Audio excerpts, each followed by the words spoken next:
Hello everyone, my name is Raj. I'm studying in 10th grade at Chrysalis High and I've completed the expert level at SP Robotics HSR. My project is called the Walking Drone.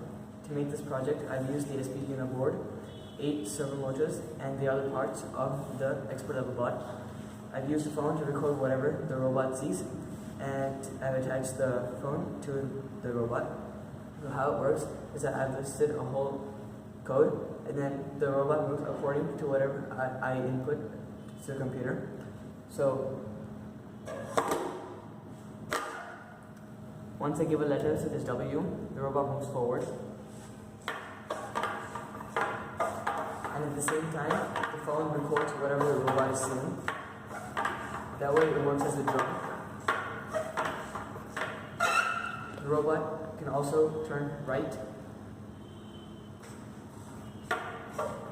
That is if I give another letter such as D.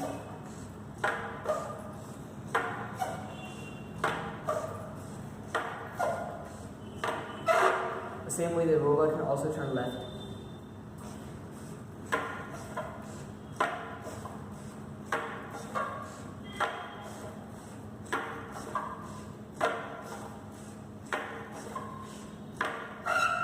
That is my project on the walking drone. Thank you.